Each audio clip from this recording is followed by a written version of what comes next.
enter into the situation with the attitude that most people don't bear ill will towards you. And if necessary, practice the phrase beforehand. Please be patient. I've had a stroke. And you can't believe how people will respond kindly after that.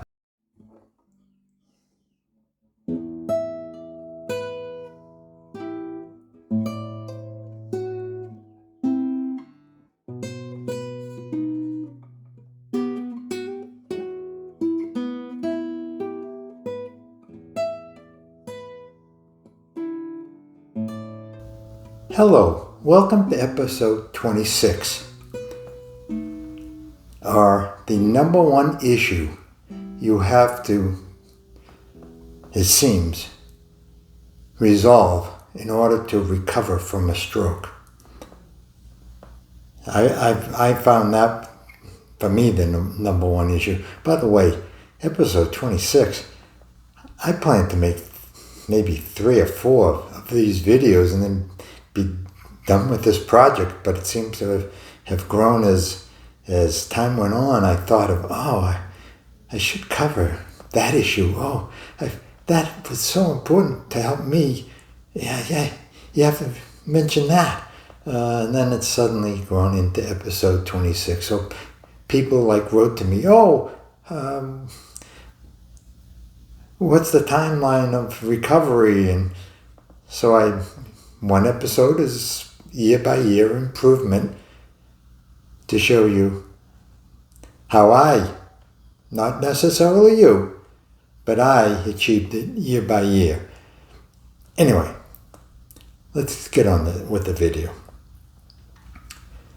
And let me say at the outset, any comments are made on the understanding that you have nothing that physically stops you from getting better, even if it's only a little better. So I apologize to those of you who are frustrated because it seems like you physically hit a dead end. I can't suggest anything other than go back to the medical profession and find out if there's any recuperable issue to be resolved. In other words, you have to know when further effort often is useless. But this is true in everything in life, let alone a stroke. For instance, say you have a child, maybe 8 years old, imagine, who shows promise of becoming a great sports athlete. So, you dedicate your life to their activities. And you and they spend hours on the practice fields, getting up early to take them to games in neighboring towns, etc., etc. At what point do you decide the massive amount of effort and time you are spending would be better spent on their studies? That's a decision everyone has to make. I mean, when do you cut bait? And to use a fishing phrase, the statistics are in your favor to be more concerned about their education, not their playing sports. And that comes from a guy who liked playing sports. In rehab, do you expect 100% to recover a function? Or would you consider it worthwhile if you only recovered, after all that effort, only 50%? And is achieving 5% over 2 years worthwhile or not?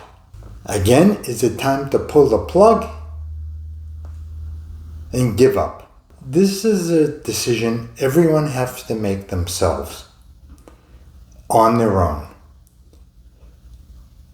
Because you're putting in the effort. And by the way, if you like these videos, please like and subscribe and smash the like button.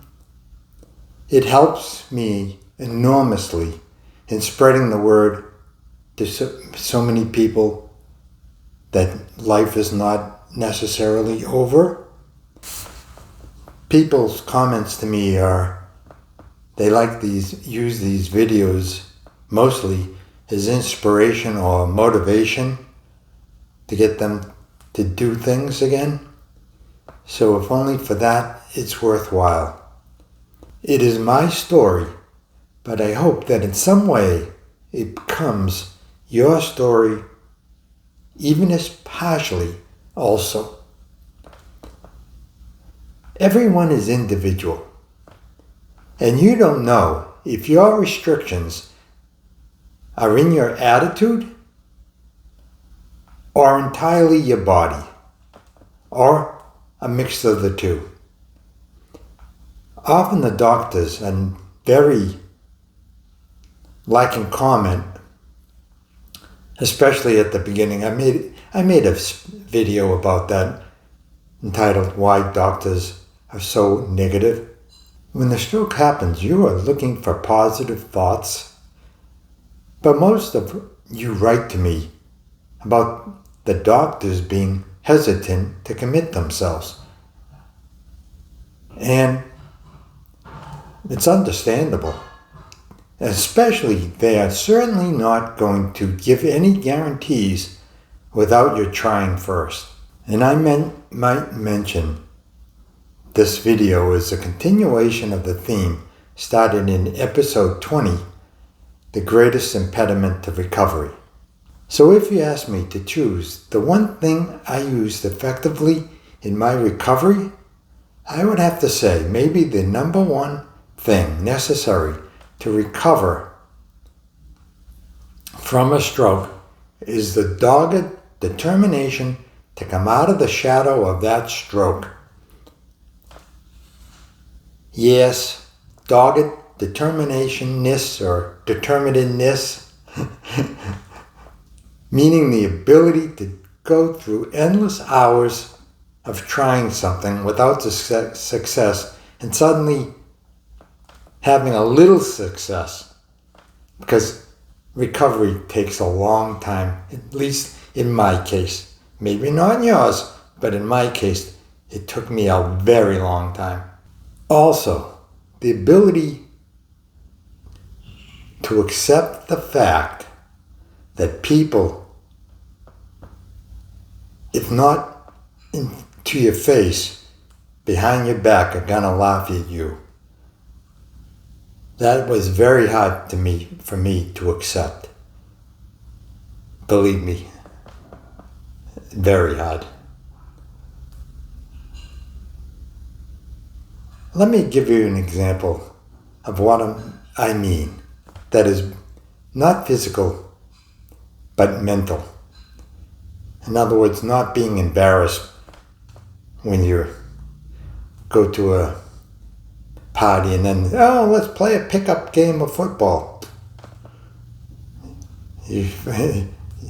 Yeah, even if you recovered to the point of not being noticeable, the stroke, it would be if you played football. For instance, today I went to the supermarket and the bank. And in both situations I chatted without any effort with the cashiers.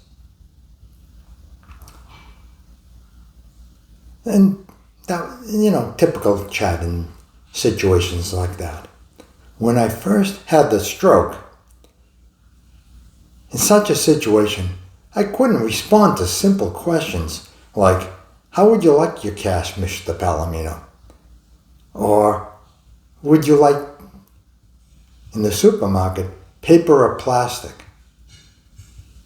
I was that bad. I responded to people haltingly and very slowly. So, if I could have tried to avoid such encounters, or I could plunge into the deep end and learn to swim. I accepted the people would wonder if I was mentally disabled, which I was in a certain sense, or a mute or whatever. Just enter into the situation with the attitude that most people don't bear ill will towards you.